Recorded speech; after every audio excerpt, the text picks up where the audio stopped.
Bro, we're back. Gonna read 3 and 4. Okay. We left off at Zach is dying. Zach is dying. Toward morning, sitting by his side, both of us having given up on sleep, I asked Zach how to end up on this assignment. They came to my office, and it was just another dull day at work, and believe me, setting out on an expedition after some kidnapped open was the furthest thing on my mind. His editor, Beaky Johnson, who was also the Daily Star's owner, walked into his office, his face nervous with excitement. He told him 2 men wanted to see him. 2 white men. I recognized the husband immediately, and seen his face alongside his wife's on the papers and TVs for the past few days. Oil and company worker, British petroleum engineer. His wife had gone out by herself and she never came back. Believed to have been kidnapped by the militias. The kidnapping was some of interest to me because only the day before I had written an editorial on another kidnapping. That was a 70-year-old woman and a 3-year-old girl had been kidnapped by ransom for militias. I titled the editorial "Gangsters or Freedom Fighters." I'm an avid reader of column. The man moved forward and offered Zach his hand. Zach looked at his hand as though unsure what to do with it, his eyes blinking with the strong light coming in through the open windows. Then he stuck out his own putty hand and shook it. He was baldly hung over, and his breath left his corpulent frame in a heaving, gasping motion. Big Johnson hovered behind his desk, urging the visitors to please sit down. Please sit down. He rumpled his suit and tie. The wolfish smile on his fat face added to Zach's headache, and he felt like reaching out and covering that smile with his hand.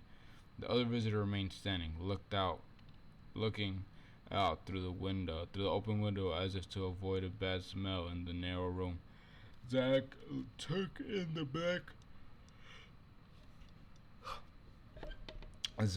the black nondescript suit and blue shirt, the black and white striped tie, the well-polished black shoes, diplomatic service, most likely security section.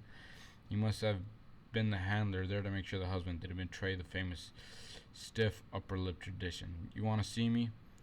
Zach stood with his hands clasped before him, trying not to scratch his stubbled chin. His eyes were red and teary from gazing all day into the computer screen. His lips were parched. I am. I know who you are. You're in the news. What can I do for you? The husband sighed. His eyes went to the other man, who nodded and spoke directly to Zach. Well, you already know about the kidnapping, so we won't go into all that. James here is a great admirer of your writing, and it was his idea that we come to you and ask you to go with the few other journalists to confirm that his wife is still alive. We needed to know that before commencing with the ransom negotiation. Zach turned to James, waiting for him to assent. James' eyes were baggy and red, his white shirt ruffled. He had the look of a desperate man ready to try anything in the hope of getting his wife back.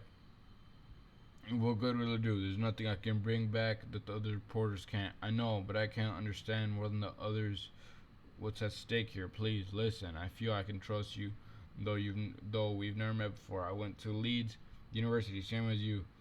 I hope that means something to you. I'm just a desk journalist. I haven't done anything like this in a long time. I'm sorry for the situation, but I can't help. I'm sure she's safe. She'll be returned safely to you. They won't harm her. They never do. Black suit gave James a look that urged him toward the door, indicating that their presence here had been a bad idea in the first place, and that it was time to go. But James continued speaking, his eyes on Zach. I wish I could go myself, and I would, but when people think it's a bad idea, I'd only end up providing them with the second hostage. Well, Zach, what do you say? Beaky came and laid a fat hand on Zach's shoulder. Zach was looking at the dirty carpet. It had patterns of green and red interlocking squares on it, but the squares were now faded, ground into loose ribbons and threads by countless washings and footsteps and something else, a kind of despair, a lack of energy needed for holding on, for preserving. The chairs and tables with filling cabinets had the same look as the faces and shoulders of his fellow porters. I said, I don't even need this. What the fuck? as they came in and off the crowded uh, buses and merciless streets early in the morning. He had seen it on faces coming off the buses in Lagos and Ampuja and Kano and Ibadan. A drug, let me just get through the day look. He continued to stare at the carpet for what was the point in meeting the visitor's eyes if he couldn't be of help? Now Black Suit and James were at the door. Black Suit opened it. Gentlemen, thanks for your time. This visit must remain between us. Zach said it was the tone of the man's voice that made him look up. The voice was dismissive, almost derisive, that he felt that he hadn't felt in a long time. Pride, vanity, two things he had always tried to avoid because they had no place in a reporter's life. I'll go. I'll do it. The men stopped at the door. James shook off his companion's hand, turned back to look at Zach's hand. He brought out a photograph from his pocket. She was a pretty woman, her hair in a unique mixture of red and brunette, and in the picture, she looked young, carefree, smiling confidently into the camera. Zach guessed it must have been taken when she was younger, perhaps at university. How old is your wife? 39. Her name is Isabel. She went to Leeds. Zach nodded, staring at the picture. He saw no point in telling James that he had only gone to Leeds for a 6-month journalism certificate, of course. He had never gone to university. He was an autodidact. Everything he knew he had learned in the newsroom and on the streets and from books. But what he knew well. He could quote from Aristotle and Plato and Tolstoy and Shakespeare, and Soyinka and Fanon and Mandela and Gandhi and Dante in conversation casually, perfectly. So far, we've had over a dozen ransom demands by different groups: the Black Belts of Justice, the Freetop Army, and the AK-47 Freedom Fighters. It's also confusing. This is a chance to make contact with real kidnappers. We'll negotiate as long as she's alive. We'll pay. How do you know which group she's the real one? Do you have a name? No name. Here's her letter, no signature. And the letter with some of her hair. I know her hair. It's really distinctive. There's a request for $5 million. They want us to send a reporter to confirm she's alive and well. Very professional. There's something more. Okay? Her driver, Solomon. We believe he's had a hand in this. He hasn't been to work since the day she disappeared. Did they go out together? No, but we can't find him. Black Suit. And last whipping the surprise off his ruddy face stepped forward. Your job is simple. Just confirm she's alive, take pictures, and I'll take it from there. It should be easy.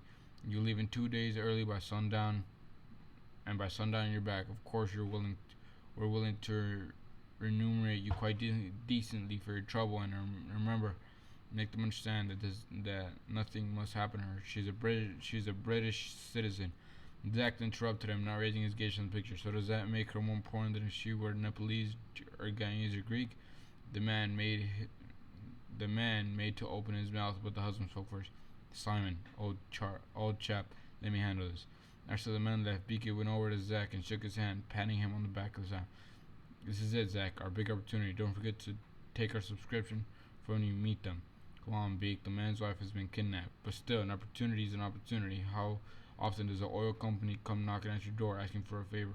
We're talking petrodollars here, and a major scoop. Come on, I can imagine the headlines already. This will be the making of us. Our circulation will hit the roof.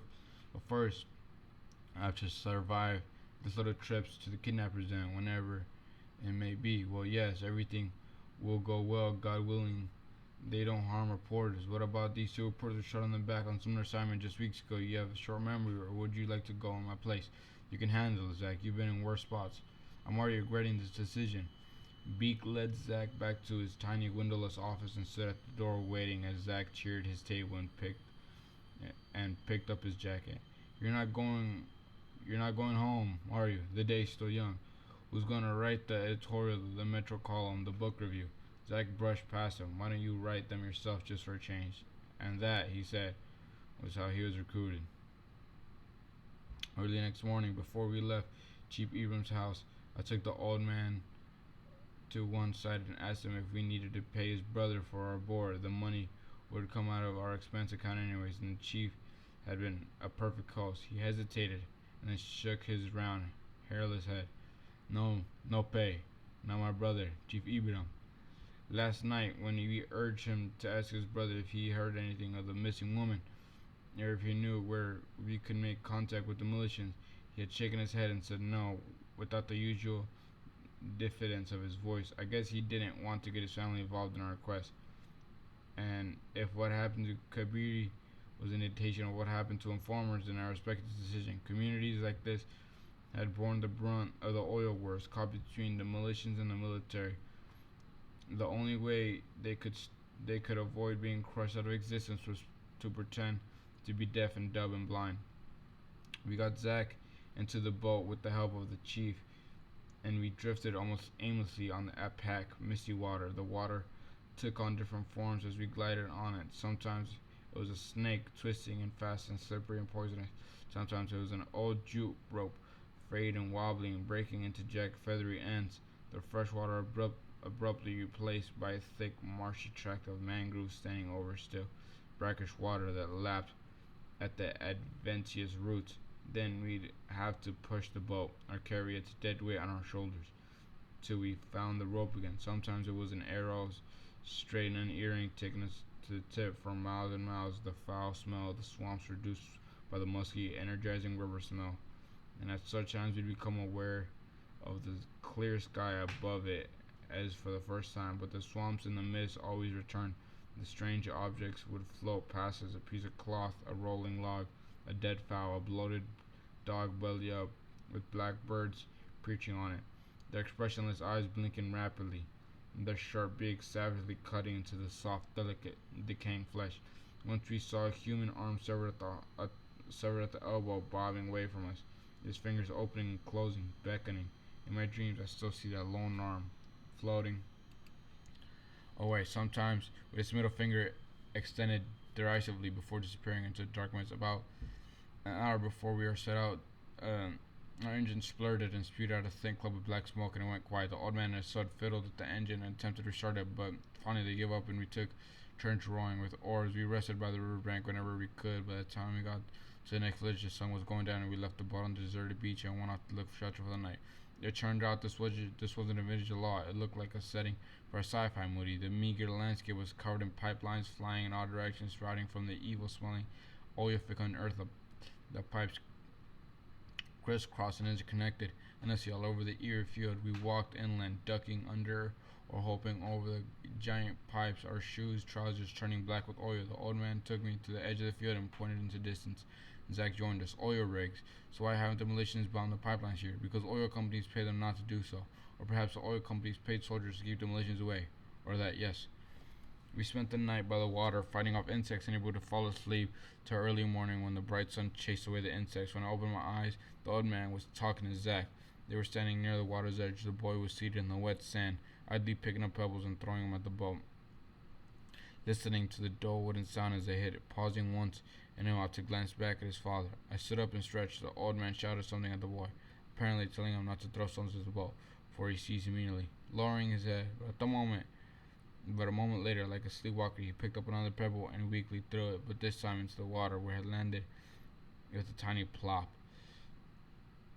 I wondered what the old man was telling Zack. He wasn't looking into Zack's eyes, but rather at the ground, rooting in the sand with his bare, gnarled toe, waving his hand occasionally to exactly on a point, and once pointed at me. Zack was not speaking. He was gazing at the boy, a sort of doubtful, surprised look on his face. I turned away from them. If they wanted me involved in whatever they were discussing, Zack would let me know. But even as I turned away, Zack called out, "Rufus, you'd better come and hear this." He didn't sound worried. He didn't sound cheerful either. Whatever it was, it couldn't be worse than this barren landscape or aimless beach, which was coming as murky as convoluted water over which our tiny vessel bobbed and shook as if impatient to be gone from here. He wants us to take the boy with us. I looked at Zack. What do you say, take the boy? The old man nodded on every word he muttered, as if by doing this so meant he would be clearer to me. He wants us to take the boy with us when we go back to Port Harcourt. You better tell him yourself, old man. Yourself, old man. Yes. He get no good future here. Not good boy, very sharp. He go help you and your wife with any work at all. And you too, you go send them go school.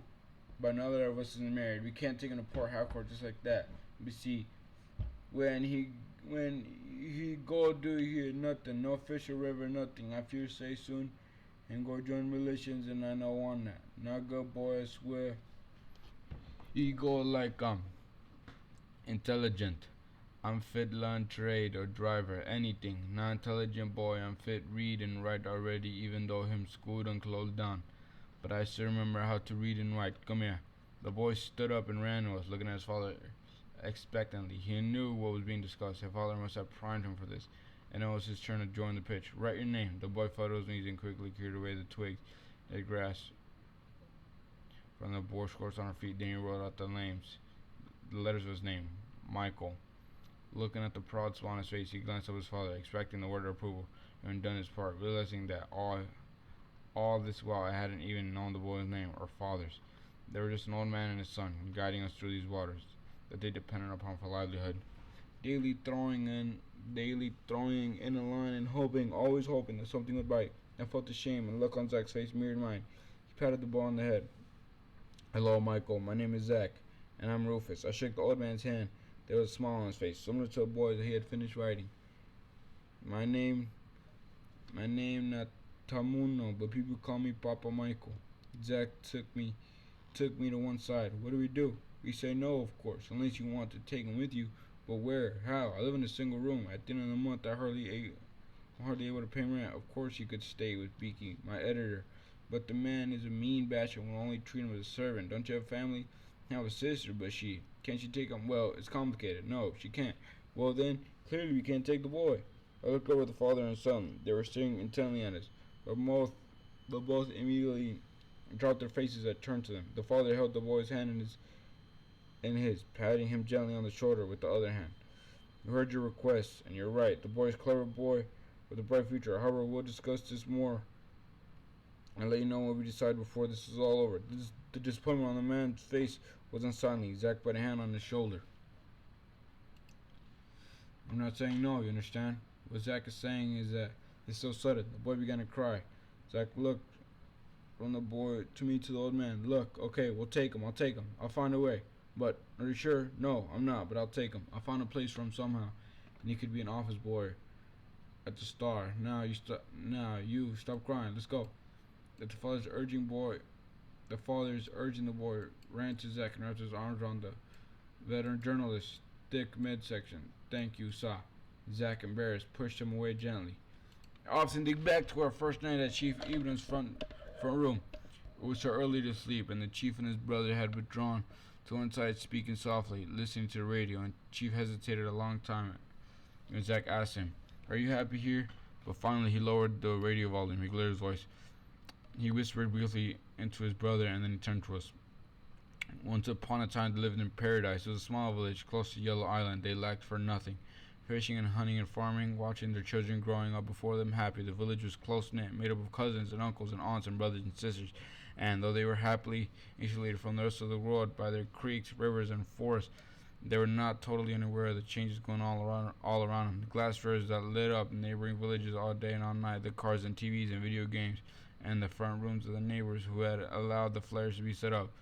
Some of the neighbors were even bragging about the oil companies that offered them to send their kids to Europe and America to become engineers, so that one day they could return to work as oil executives in Port Harcourt. For the first time, the close unified community was divided, for how could they not be tempted with the flare in the next village burning over them every night? It's a flame long and coiled like a snake, whispering, winking, hissing. Already the oil company men had started visiting, accompanied by the important politicians from Port Harcourt, holding long conferences with Chief Malabo, the head chief, who was also Chief Ibrahim's uncle. One day early in the morning, Chief Malabola called the whole village to a meeting. Of course, he had heard murmurs of the young people and the suspicious whisperings of the old people, all wondering what it was he had been discussing with the oilmen and the politicians. Well, they made an offer. They offered to buy the whole village with the money, and yes, there was a lot of money, more money than they had ever imagined. And with the money, they could relocate somewhere else and live a rich life. But Chief Malabos had said no on behalf of the whole village. He said no. This was their ancestral land. This is where their fathers were buried. They had been born here. They grew up here. They were happy here, and though they may not be rich, the land had been good to them. They never lacked for anything. What kind of custodians of the land would be if they just sold it off? And just look at the other villages that had taken oil money. Already had cars had broken down. The cheap televisions and DVD player were all gone, and they were world wrestling money thrown away in poor hardcore bar rooms or in a sec or on second wives and funeral parties. Now they were worse off than before. The rivers are already polluted and useless for fishing. Their land grew only glasses flaring its pipelines, but the snake in the garden wouldn't rest. It kept on hissing, and the apple only grew larger, more alluring each day. And already, far off in the surrounding waters, the oil company boats were patrolling, sometimes openly sending men to the village to take samples of soil and water. The village decided to keep them away by sending out their own patrols over the surrounding rivers and the canoes, all armed with bows and arrows and clubs and a few guns. But daily, Chief Malabolo was feeling the pressure. As a chief, he had no control over the family's decision about what to do with their land. But as a chief, his word carried weight, especially among the elders. Bo was a young man who was still grumbling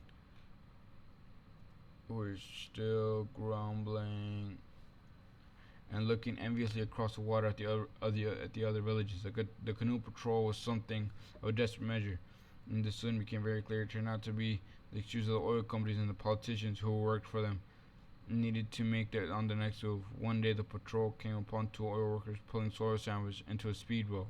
There was a brief skirmish, nothing too serious, but one of the oil workers escaped with a swollen jaw, the other with a broken arm. The other day, the soldiers came. Chief Malabo was arrested, his hands tied behind his back as he was a petty criminal, on charges of supporting the militias and plotting against the federal government and threatening to kidnap foreign oil workers. The list was long, but the buyer said if the elders would consent to the oil company's demand to sell the land, a politician who introduced himself as their senator came all the way from Abuja and assured them that the situation was receiving national attention, and it was in the papers, and he was going to fight for them and see what the chief was returned safe and sound. With him, two white men, oil executives. The villagers chased them away. Others came, but they were all liars, all working for the oil companies, trying one way or another to break the villagers' resolve. But the villagers remained firm. Chief Malabolo, whenever they went to see him, told them not to give up, not to worry about him. But they could see he was deteriorating every day, and they went to see him one day, and they were told he was dead. Here, Chief Ibrahim paused in his story, his voice breaking. They were given his body, which was wrapped in a raffia mat and white cloth, and told him to take it away just like that. The following week, even before Chief Malabola had been buried, the oil companies moved in. They came with a whole army, waving guns and looking like they meant business. That a contract, they said. Chief Malabola had signed it in prison before he died, selling them all his family land and what was there. They'd start drilling, and whoever wanted to join him and so his land would be paid handsomely. But no longer the people held that. The more value their land would fall. Zach shifted. So what happened? They sold one by one. The oil rigs went up, the gas flares, and the workers came and set up on Mist. We saw our village change right before our eyes, and thus we decided to leave. 10 families. We didn't take the money. The money would be a curse on them for taking our land, for killing our chief. We left. We headed now northwards. We lived in 5 different places now. But always we've had to move. We are looking for a place where we can live in peace. But it's hard. So your question, are we happy here? Say, how can we be happy when we are mere wanderers without a home? Let's see.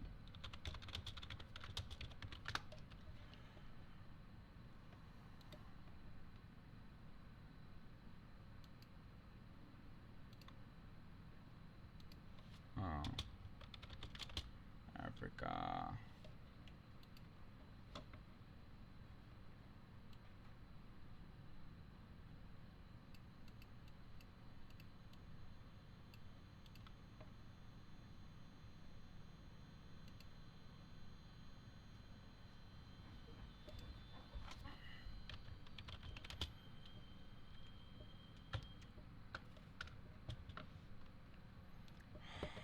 I'm gonna search Africa.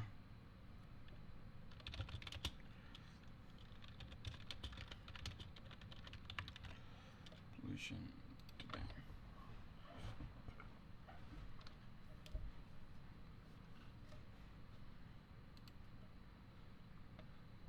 Jesus.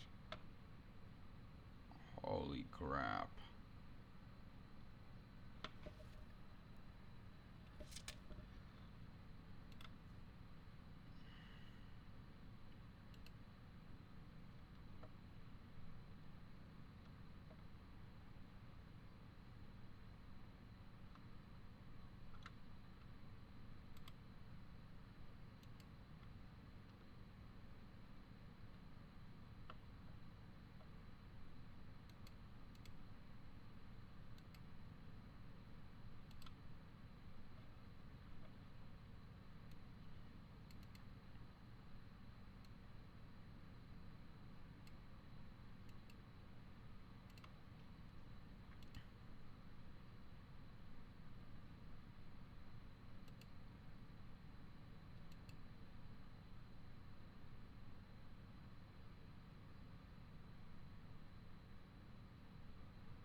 This guy just fucking looks evil. Holy shit.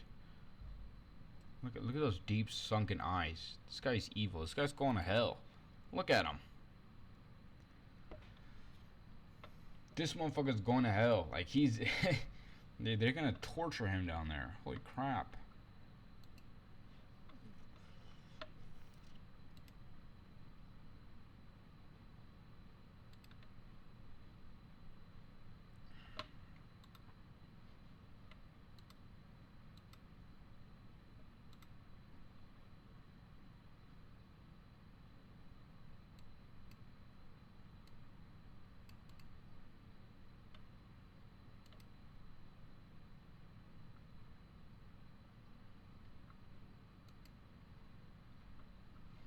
Jesus.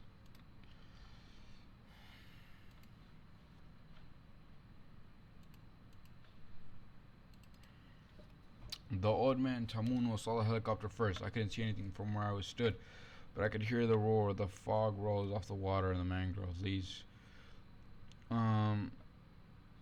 like smoke from a wet kindling, blanketing the air and the sky for miles. For ground. Then suddenly the helicopter appeared overhead, shrouded in its engine rich with noise, the air pressure from its rotor parting the fog. A blanket cycled and hovered, its weight seemingly borne by the white fog, and I saw the huge oil company logo on its side. From a new open window, a guard leaned down, his eyes covered in huge goggles, his machine gun poking through the open window. We go. Quick, we go now, please, please. Domino didn't wait for us. He turned and ran for the boat, his knobbly knees knocking against each other. We followed him, awkwardly diving into the boat. I knocked my knee against the wood. For a few minutes, my left leg was totally paralyzed. I held my knee with one hand, and with the other, I clung to the side of the boat, as a boy tried to bring the engine alive. When it didn't work, I took an oar and pushed forward frantically, launching us into the shallow, choppy water. The helicopter followed us, a distinctive bee watching from a distance. I expected the gunman to start shooting, but nothing happened. The helicopter stayed with us for a few minutes as we progressed slowly towards a distant mangrove cluster in the horizon. Then it left. But before our sigh of relief had probably escaped our lips, two speedboats appeared from behind us with mangroves cluster we were making for. A massive bows rained down at us, and one of the boats, a man in a green oilskin jacket, raised a loud hailer to his mouth. Stop and throw away your oars and weapons. Do it now. Tamuno realized and tremendously raised his hands to show he had no weapons. We did the same. The boy threw an oar into the water and crouched on the wet floor between me and Zach, making himself invisible. Peering over to the side at the first approaching boats, they circled us, guns trained on us. Now we could see the men clearly. They were soldiers, 3 in each boat, all armed. The names of the boats were printed on the sides in the blue cursive characters in the dull white background. One was Mami Wata 1, the other Mami Wata 2. They kept circling slowly, coming close enough to peer into our boat. The man with the loud howler spoke again, his metallic voice sounding so impersonal, so threatening, and suddenly cold air. You would do as I tell you. If you attempt to escape or disobey in any way, you will be shot. Leave your boat and swim over to our boats. If you can't swim, take the rope being lowered and we'll pull you over. Don't take anything from your boat. I went first, plunging into the cold water, grasping blindly for the rope. Then the old man, the boy, and then it was Zach's turn. Instead of jumping into the water, he leaned heavily on the side of the heaving boat, trying to catch the boat, and with nothing to counterbalance Zach's weight, our boat simply keeled over. Zach went under. I watched helplessly as my tote bag containing my camera, my notebook, and all my personal belongings floated briefly in the water before sinking out of sight. I stood up, reaching out, but a gun in my side forced me to sit down. No one went in to save Zach. After an eternity, he resurfaced, spitting out water, holding onto the overturned boat, and somehow he found the rope, and he was dragged aboard by 2 soldiers. One of them leaned over and, "You son bitch!" Ah, wrong one. Don't look at that. Don't look at that. Jesus. I'm guessing there.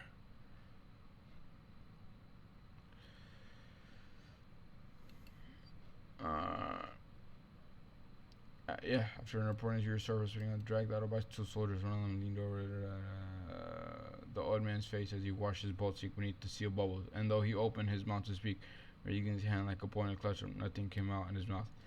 He slumped back when the boat finally disappeared. I was in the same boat as Tamuno, while Zach and Michael were in the other boat. We were seated on a bench side by side, facing the soldiers, who stared back at us through their dark glasses, all except the man with the loud hailer. He had a sergeant's stripes on his sleeves, and he was standing a bit in front of the others, looking calmly at us, his eyes waiting for an explanation. We're reporters. I was sure Zach, if he could speak at all, after Falonara was telling them the same thing. The other boat. You can Oh, do I just reload the page? Okay.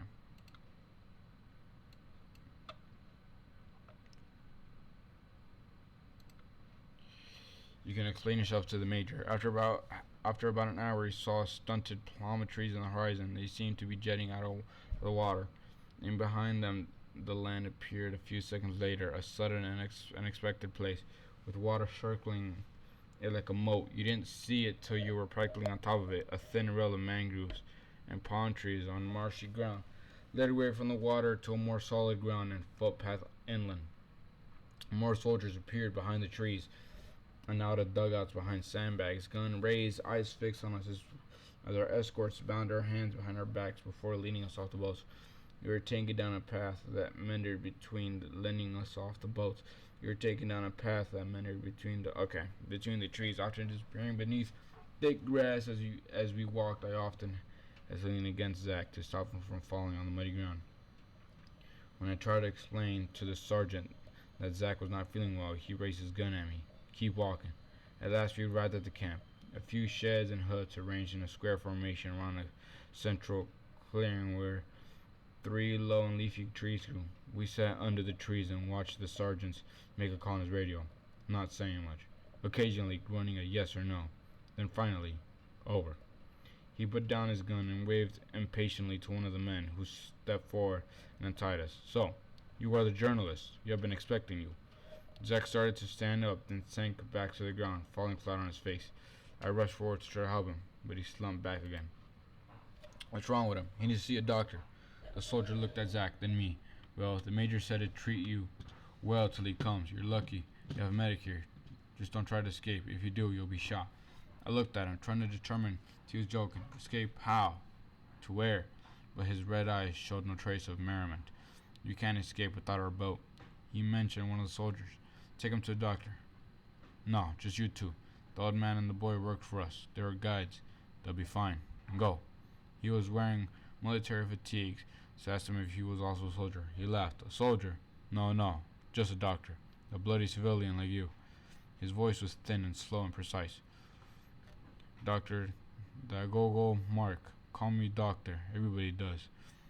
His head was a little removed from the other huts. Its large doors and windows made it airy and cool. In a corner was a table carrying a few tins of medicine, carefully labeled. Near the table was an open wooden chest in which I could see a jumble of medicine bottles and syringes and various containers. On another table behind the chest was what looked like titration stand with tubes hanging from it, while under was a burner connected to a gas cylinder. An old and dirty white laboratory jacket covered the doctor's fatigues. The jacket was a size too small for him and stretched tightly across the shoulders. Occasionally, a foul stench from the faraway swamps blew in through the window open. On the back of a sporadic and wispy wind, Zack lay on his back on a cot on the floor, knocked out by the injections the doctor had given him. Besides him were 2 other cots with soldiers sprawled out on them, still dressed in their camouflage uniforms and boots, their eyes dulled by fever. The doctor had looked at Zack and asked me how long he had been ill. Well, on and off for about 12 days now. He had taken blood and urine samples and said he'd work on him and let us know what was wrong by tomorrow. And then he had knocked Zack out with an injection. I was seated in a wooden chair close to Zack, but it was all I could do to keep my eyes open. I wanted to ask the doctor about this place, about the major, who seemed to be the man in charge, but my mouth remained heavy and stiff. So I let my mind wander. I wandered all the way back to the day at the office when I raised my hand and volunteered to come to this assignment. The invitation, written in blank pink and 10-inch square and on a 10-inch square handbill, to interested the experienced reporters to go to interview the kidnapped British woman, had hung unanswered for 2 days. Had 2 days in the notice board next to my editor's office. Now he was going to take it down, but first he wanted to make a speech. The editor, Danny Tega, a man in his 50s who for some reason disliked me on sight, loved making speeches. The reporter the reporter was the third largest newspaper, largest paper in Port Harcourt, and with lots of experienced reporters and ordinarily such an important assignment wouldn't leave and come by any and come such an important assignment wouldn't have come my way. I was a mere cub reporter and technically not even that anymore because the editor had unceremoniously transferred me to the photography department. But fate had started its work in my favor 2 weeks earlier when two reporters, Max Akena and Peter Olisar, were killed after answering a similar invitation. Olisar worked for a Port Harcourt evening paper called The Voice. I had never met him, but Akena was my colleague. He was a star. It was my first. Oh my, what the fuck? It was my first week in Port Harcourt after graduating, and I am about to be interviewed for a job. I'm standing in front of the gates as a reporter, and I'm wearing a jacket, my only jacket, and underneath my shirt is probably tucked in. Flanking me on each side is another applicant who have survived a rigorous pruning process from lists of over 50, and now our fate was in the hands of a proprietor known by all his employees as the chairman. Only one of us will make it. Now we are in the chairman's anteroom, and we have been seated here for hours, looking up hopefully whenever the door in the office opens. This is our third day of waiting. Sub editors sit with us, wanting to go in to consult me with him. Next day's edition. A young secretary sits behind the typewriter, a cravat fashionably tied around his collar. His face fresh and alert, and how accomplished he must be to work directly for the chairman. He must be the best among what? He must be the best among the best.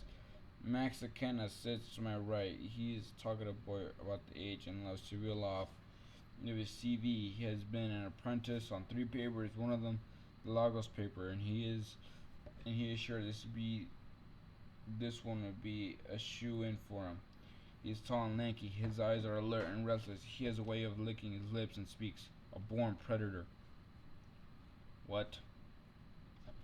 The other applicant is a girl. She is quiet, but apparently more accomplished than me. She has her own blog and can talk about complex trends of fashion and knows who is sleeping with whom in Nollywood and Hollywood. Her list of sources and contacts and informants is endless. She's the prettiest thing I've ever seen. How can the chairman resist her?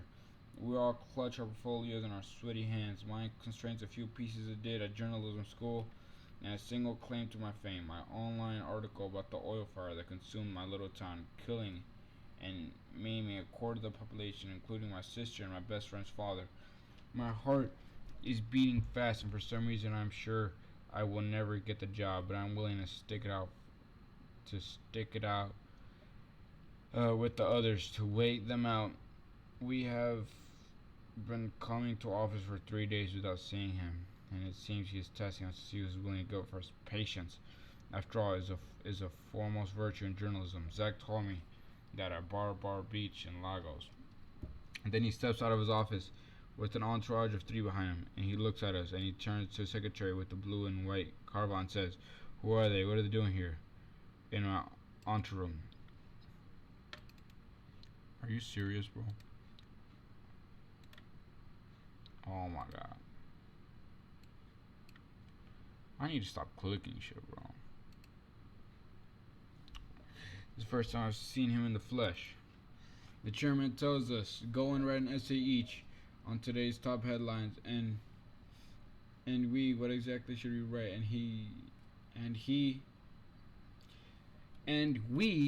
What exactly should we write?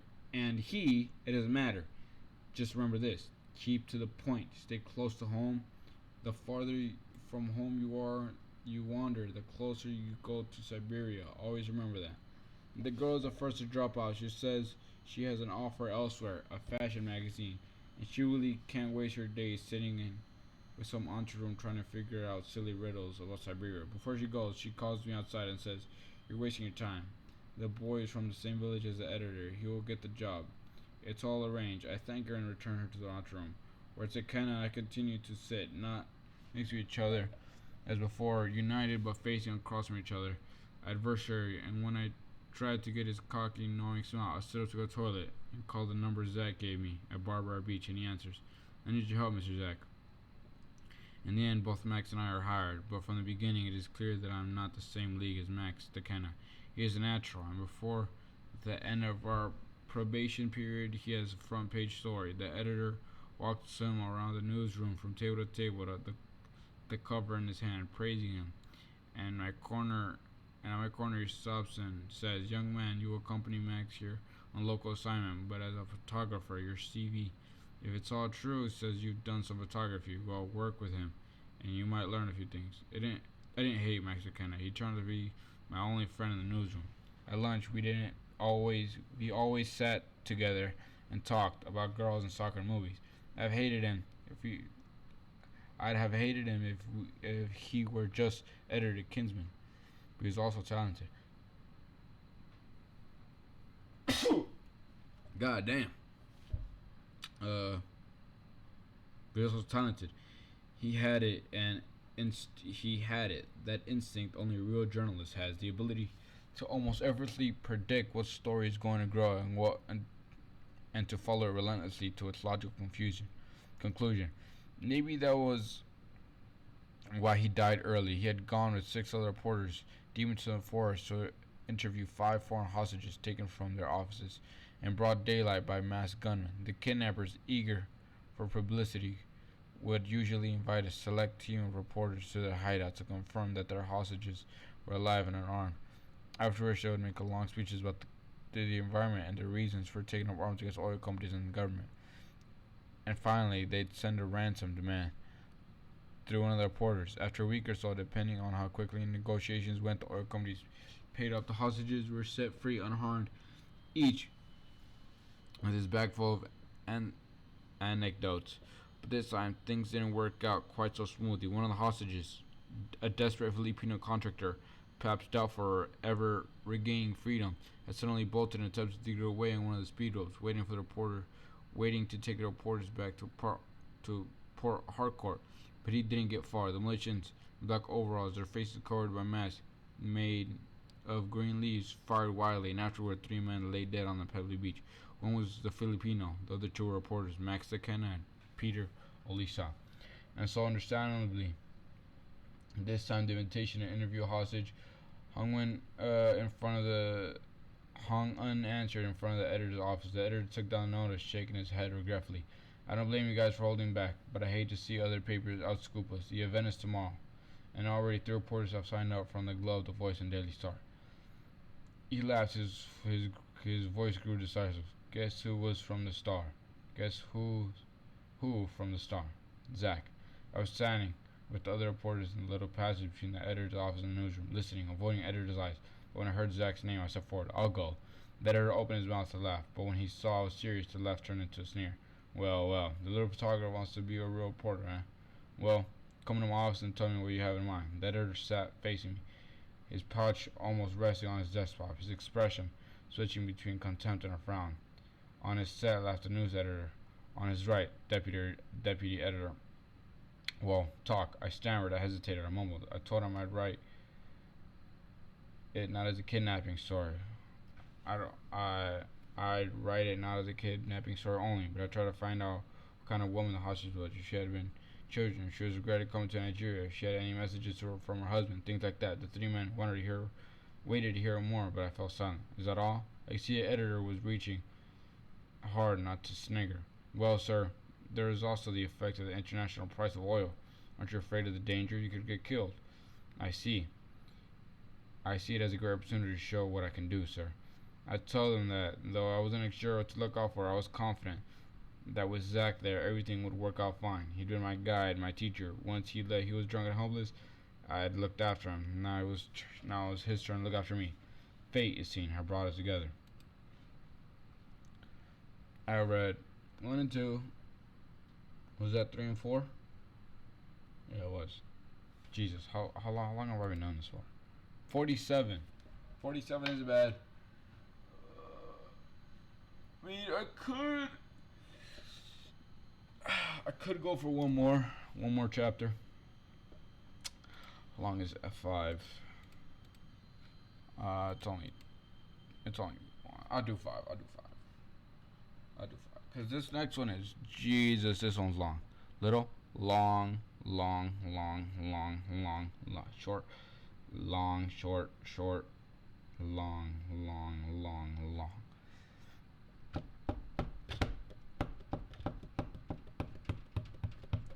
I'll do 5.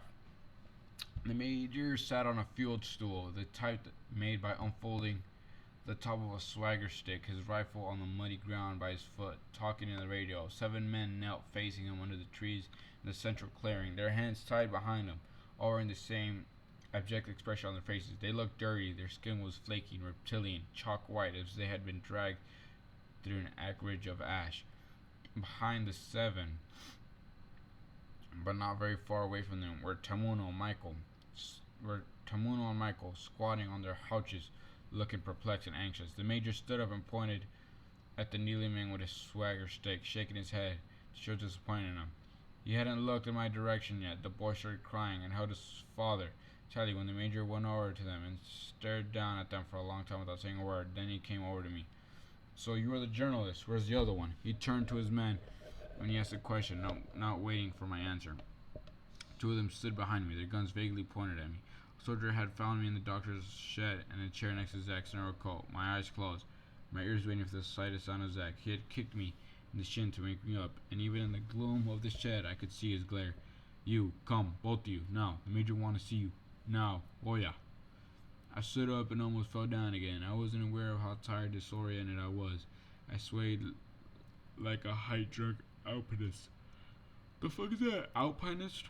Halfway through the climb, unsure if he was ever going to get to the top, and not really sure if he cared anymore. He can't come. He's sick. Will you come? The doctor is seated behind the desk, writing on a piece of paper. He didn't look up as the man led me into the dying day. Now I watched the major walk up and down in front of us, his tall legs stretching out fully beneath his oddly foreshortened torso, as if measuring the ground. And finally, he stopped in front of me and looked at me full in the face. Do you know what danger you run? 2 journalists, an old fisherman and his son, running around in these waters. How old is the boy? The boy, seeing the major staring at him, now walking towards him, took up his father's arm again, bringing it into the old man's shoulder. The old man looked at the major. Riddick-like smile on his face. Sorry, sir. No be him fault. Not small picking, sir.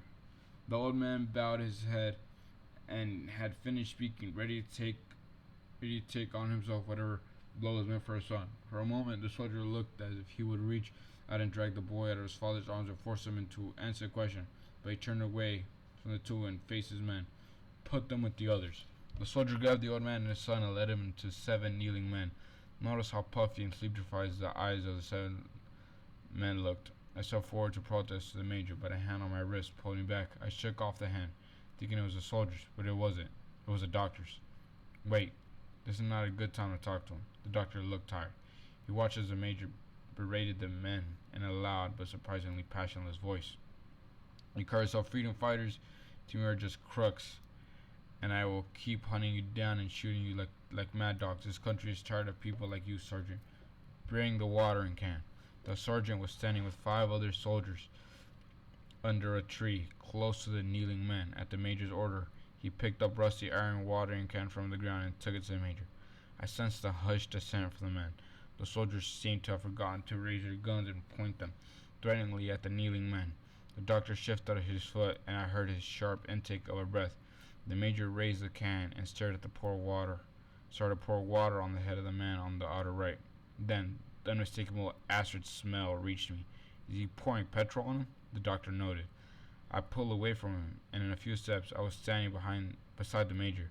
And when he turned and glared at my courage, faltered, and for a moment all I could do was shake my head and point it at the boy and the old man. Major, we are really sorry if you broke the law by coming to these waters. We were invited by the kidnappers. And this man and this boy, they work for us. They're innocent. Let them go, please. We just want to find the kidnapped weapon and interview the militias, that's all. The major turned and stared at me for a while before speaking, and then with each word he spoke, he poked a finger in chest. Listen, you gotta decide who's criminal and who is not. I say, who is good egg and who is bad. Don't dare to tell me what my job is. Remember, you could easily be there on your knees with them. You're still not free of suspicion. Don't forget that. He turned away, stretched out his hand, and commenced dripping oil on the bowed heads. I returned to Docker, shaken. I turned away as to not watch the shock and pain and frustration on the bowed faces of the precious corrosive liquid touch their skins. The doctor also looked away toward the water, lost in some detail of the ruined, decomposing landscape. But I couldn't turn my face away for long. I was a journalist. My job was to observe and to write about it later. To be a witness for posterity. I witnessed the stoic and anticipatory posture of the kneeling man. I witnessed the brutal Anna lying in silence, some of the reek of petrol hanging in the air. And I wondered how the men could stand it. Already I felt sick and dizzy from the fumes. I had never liked this when I brought up the memories in me, memories I would rather have kept down. This is the first time this happened, is it? No, it's not. The doctor sounded agitated, but his eyes remained fixed on the major, who was moving up the line, systematically drowsing the bowed, clinging heads. Look at the soldiers, look at their eyes, all feverish with excitement and expectation. Expectation of what? Of the day when the major will strike the match and throw it on the bowed, petrol-soaked hands. One day would happen. See how the major's hands shake with temptation. The major's loud, mocking voice cut the air. What? You can't stand the smell of oil? Isn't this what you fight for? Kill for? Go on, enjoy it. By the way, I'm through with you. You will hate the smell of it. You won't take the money that comes from oil. You won't get in a car besides it runs oil. You'll hate the name of petrol. They say he became like this after his daughter was raped. She was only 18, a student at the university. She was the brightest in her class. She was studying to become a doctor. You want resource oil? You want resource control? Well, control this. How does it feel? This would teach you to kidnap innocent children. Teach you to terrorize innocent villages. One day she was walking to the hostel from the library. It's late at night. She has an exam the next day, and she has been reading and doesn't know it's late. Then a car pulls up beside her and offers her a lift. She recognizes one of the faces, a classmate. She gets in. Sergeant, give me petrol. These people are so thirsty. They drank it all up. Would you believe that? Hurry up. But the car doesn't take her to her room. They head for the city. She begins to scream when pleading to take her back, and the hostel meets with only drunken laughter. And take her to a strange room in some rundown hotel and lock her up in the wardrobe after sealing her mouth with duct tape. They leave her there all night. That boy that she recognized, he was about to be initiated into a campus fraternity as part of his initiation ceremony required rape, and he had to supply the girl. One of the men returned to the watering can and handed it to the sergeant, who had handed it to the major. So where are we? Who's next? She only happens to be in the wrong place at the wrong time. The next day, they taken her to her graveyard and raped her repeatedly, and they let her go. The frat boys didn't think she'd give up their names. Besides, only one of the boys has a minister's son. But she did. Nothing happened to them, of course. He was only suspended from music for the university for a semester. The major here, he took it calmly, surprisingly. Many thought he'd lose his head and maybe shoot the boy. As a participation, the boy's father sent his son away to university in London. Well, the major is a patient man. He waited. A year later, the boy came back for Christmas. The major heard about it, and one night he got two of his men and went to the boy's favorite nightclub and abducted him right in front of everyone. They took him to a graveyard and shot him in his groin. After breaking his 4 limbs, he didn't die. He made sure of that. He phoned his father, who came and got him, and flew him overseas for treatment. The major was arrested, court-martialed. Army sent him away and got his place punishment. He's only been there 3 years now. One day he's going to light that match. Even his men know it. It's just a matter of time. What happened to his daughter? They said she transferred to another university in the north, Zaria or Maiduguri, and completed her studies. The boy, Michael, was the last in line. The major was consciousness with him, as he was with the others, making sure that petrol found every exposed surface of the boy's face. I witnessed the boy desperately spitting out the petrol as it ran down his face, wiping his eyes and nostrils with the sleeve of his homespun shirt. But the friction from wiping only chafed his skin, inflaming it, making the petrol sting harder. I promised myself that if we got out here, I'd write about this every chew, every petrol trickle, every howl of pain. And I knew what Zach meant when he said long ago at the lecture that his job will sometimes break your heart. He said that journalism shows you firsthand how nations are built, how great men achieve their greatness. And then he quoted the proverb about how elephants achieve their great size. They simply eat up everything that stands in their path: trees, ants, plants, and dirt, everything. I lowered my head to control the rage. I felt impotent, helpless, like a man rotting in his sleep with his legs crossed. At last, the Major flung the emptying watering can. He strode over to us, his face controlled by some obscure rage. He was breathing hard. Journalist, you want to interview the rebels? Well, here they are. There will be time for that. I looked at the kneeling man, one of them, the eldest with gray hair. One in the middle looked like he was finding it hard to focus, wiping his face and swaying, intoxicated by the oil fumes. Then he pitched forward and puked onto the muddy brown grass in front of him. Take them away, and make sure you bring them out here tomorrow morning for their morning shower. When can I interview them? I was following the Major into his shed and the command shed. He turned and stared at me for a long time, thinking. Then the anger left his face. Tear replaced with a marvelous, malevolent smirk. He put his hand on my shoulder. You! How can I be sure you are who you claim to be? Do you have any ID? Nothing? Not even a recorder, a pen, a stomach? What kind of reporter are you? We lost our things when your men when your band sank our boat. So far I have treated you like gentlemen. I am a gentleman, an officer and a gentleman. Ask my men. They love me because I am a fair man. But I have one question, only for you. How can I know you are who you claim to be? That is all. Answer me the question in your fee. He smelled the sweat of marshes of petrol, the petrol that left stains on his trousers, legs, and boots.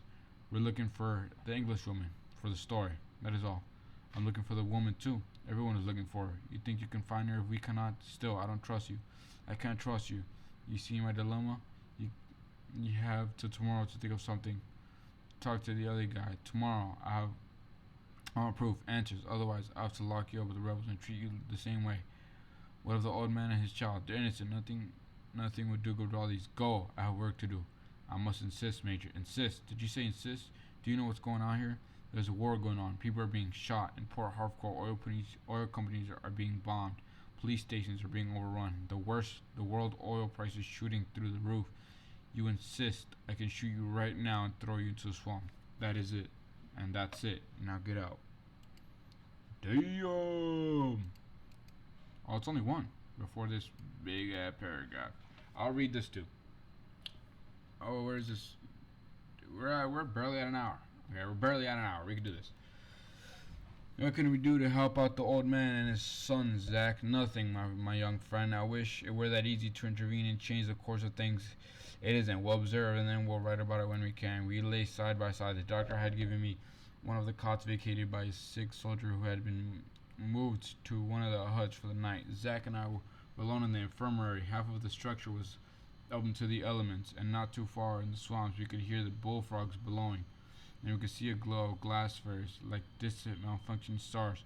Though it was humid and airless, our blankets were pulled to our necks. They were our only protection from the mosquitoes. The doctor had apologized for the accommodation. The only alternative to the infirmary was a lockup where the militias were being held under heavy guard. As much as we wanted to interview them, spending the night cooped up in a tight hut with them didn't appeal. Zach was sleepless, restless, and though his voice was weak and raspy, he kept talking, keeping me from nodding off. You don't regret being here, do you? I don't know, Zach. I'd have given a lot to not to know have witnessed a boy and his father be drenched by the Major. I've seen children snatched away from their mothers, never to be reminded. I've seen husbands taken away from their wives and kids to be sent away to prison. I've seen grown men flogged by soldiers in front of their kids. That's how history is made, and it's our job to witness it. And is it always like this? No, not always. I also witnessed ordinary bystanders pull passengers from burning cars. I've seen judges sentence generals and politicians to hard labor without fear. I've seen students stand up to soldiers and policemen protesting against injustice. If you're patient, you'll see those moments too, and you'll write about them. We watch the flares shake in the wind, waving and dimming, but always regrouping and shining again. We listen to a silent lake, seeing far away in the distance across the water a dog or a hyena or howled was answered by the other howls. Then for a moment there was silence. Tell me, Rufus, why did you become a journalist? My father was standing over me, gently shaking me. Outside the night is turning the day in the paint of orange and pink colors. In the open doorway is my mother, and in her hand is a little warp. a little wrap. I packed my bag the night before. Now I pick it up. My father leads me past the living room, past the kitchen, past my sister still sleeping on her little mat in the corridor between my parents' bedroom and the kitchen, to the waiting motorbike outside. My mother rushes forward and hugs me as the Okada flies through the early morning toward the station, where I'll take the ferry to the next village, and then the bus to Port Harcourt. And my new life was an apprentice photographer. It is Bulma I miss, and it is to her I make a promise that I'll return safe and sound, and her life will continue happy and free. The plan is my father. The plan is my father's. He lost his job, and like half the town, they all work for the ABZ oil company, and now the people once awash in oil money, watching astonishment as the streets daily fill up and fleeing families. Some returning to their hometowns and villages, some going to Port Harcourt, help with picking up something in the big city. Many years later, I suddenly run into an old classmate, half-forgotten neighbor, destitute of the back streets of Port Harcourt. Get a trade, my father said. Get something you can do with your hands, and this will never happen to you. Cast thy bread upon the waters. Recently, he has turned religious. He wakes up at 6 a.m. daily. He seeks God intervention in our affairs. He has been contemplating going back to his old profession of teaching, and he has asked God to show him if this is the right thing to do, but God still hasn't replied. And daily his doubt increases. I don't know how or when he met adult photos, how or when they arranged for me to go to Port Harcourt and live with adult photos as an apprentice and learn the trade. All I know is that the day I turned 16, my father sent me off to Port Harcourt to learn photography. In my first year, I did not learn much about the light and darkness, or the many lenses packed in the back room of Hudo Photo Studio, or the difference between Leica and a Canon and a Kodak. But I learned Mrs. Photos how to cook rice and gari, and how to sweep the junk-filled 3-bedroom house, how to bathe the 4 rude, shin-kicking children every evening, how to wake up at 6 a.m., go to the public tap 7 times to fetch water, to fill plastic drumming in the kitchen. I grow thin. I develop a weary, tense, animal-like demeanor. In those early months, I would happily have run away if I had the money, if I had known how to negotiate the mirrored side of the streets and alleyways of the shabbiest section of Debo Port Harcourt. And later, when I am able to run away and check without question, I go tell my father. What I have realized is that he has sent me here to become a man, and so that I could see how harsh and unfair and difficult life is. And if I can stand it, I might have a chance. 3 years later, at the end of my apprenticeship, when Udo Photos hands me a flimsy certificate with my name scrawled across it and his spider signature from the bottom, I understand why apprentices like me at the end of their training are sure to throw what they call freedom a party. In those 3 years, my father comes only twice to visit me, and I go visit my home only once. I paused when I heard Zach snoring, and he had asked me the question. It started me in the memory rummaging. He hadn't waited to hear the answer, but I was happy to see him sleeping. I was a bit nervous about what the test results would be in the morning. Would be tomorrow. I turned and faced the open window of the shed, grazing the sky, unable to sleep. The memories were like floodgates, easier to open than to close. Here I was with my certificate, going back home, leaving Port Harcourt for good. I hoped, but when I was last located with my family, that's not where I had left them. In the town where I had been born and raised, I found out that after moving to a succession of smaller houses, they had finally moved to a place called Junction, whose economy rode on the back of the 2 asphalt roads that neatly divided the town into 4 equal parts. My mother looked thinner, tired, and she didn't talk very much. She had appeared briefly, excited at my return, hugging me and asking me questions about my time in Port Harcourt.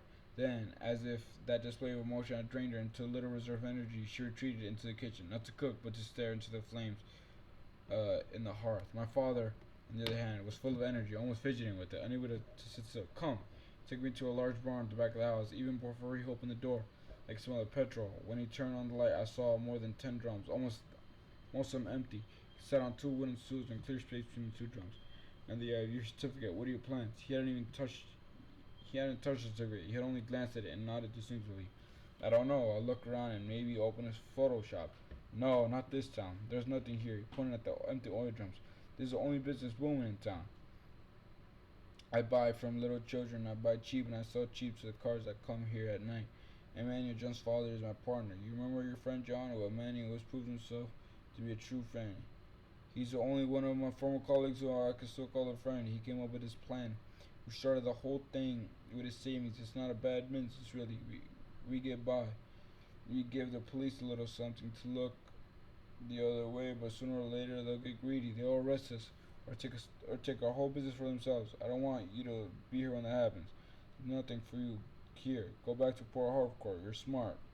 Talk to your master. You'll find something. And when you do, don't forget us. Don't forget about your mother, especially your sister.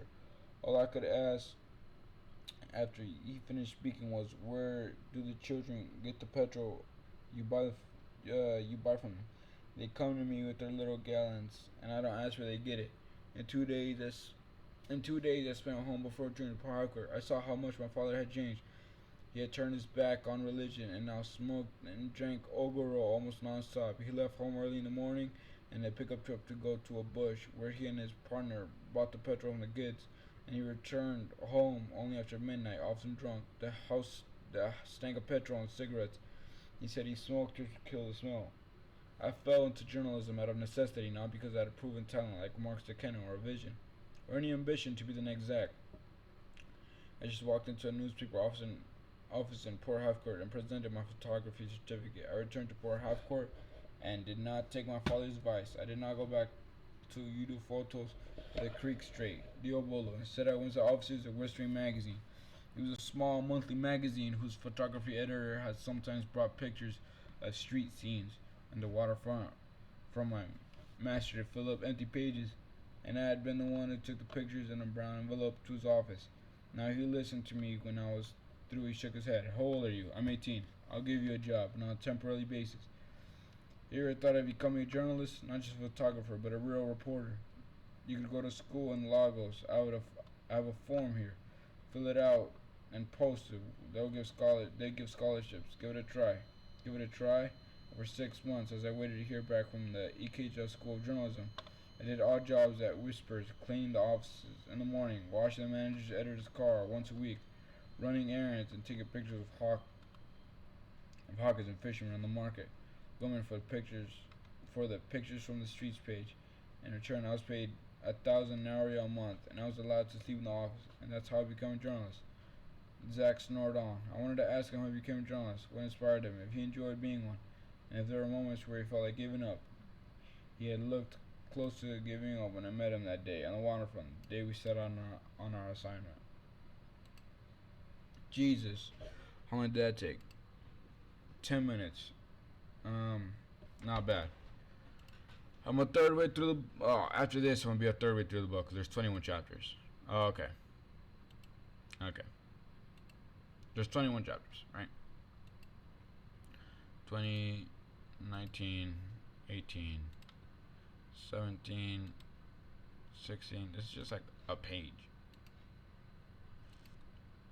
15, 14, 13, 12, 11.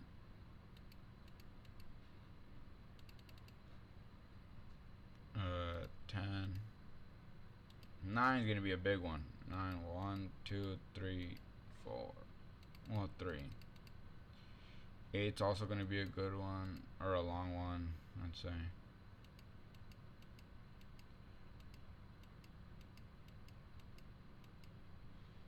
7 is long as crap. Oh, it's the longest chapter. Oh Lord. Oh my God. I'm gonna post this, take a little break, and then I'll be right back to read some more.